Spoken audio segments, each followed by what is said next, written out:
কিছু বলবে বড় বউ? আজ আপনার ছেলে দুটো ইলিশ মাছের মাথা এনেছিল, তাই দিয়ে একটু কচুর শাক করেছি। আপনার জন্য বাড়িতে কিছুটা তুলে এনেছি, খেয়ে নিন। এভাবে আবার আনলে কেন?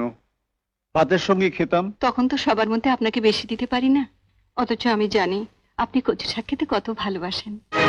তোমার শাশুড়ি ঠাকুরের এখন কোথায়? উনি তন্দ্রার মামা তন্দ্রার ঘরে বসে গল্প করছেন। আপনি খান, আমি ওদিকটা নজর রাখছি।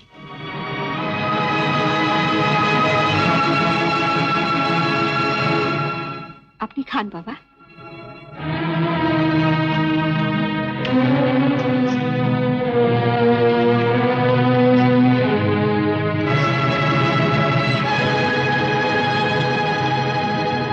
কেমন খেতে হয়েছে বাবা? দারুণ দারুণ হয়েছে কচুর শাক। আর একটু খাবি? দাও।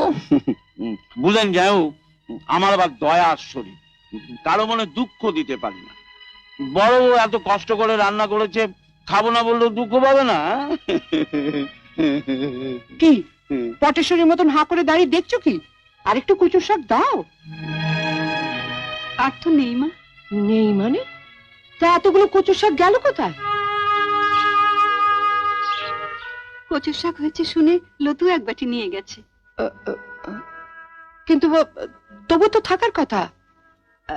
ঠিক আছে, তোমার তো খাওয়া হয়নি, তোমারটাই না হয় একে দিয়ে দাও। আমার ভাই যখন মুখ ফুটে চেয়েছে। আমার জন্য রাখিনি মা, রাখলে বলতে হতো না, দিয়ে দিতাম।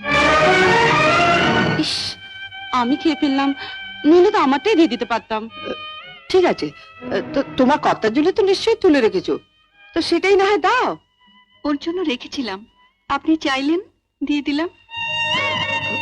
ও, একটুও নেই? মেজো ঠাকুরপোর জন্য এক বাটি তুলে রেখেছি, যদি বলেন।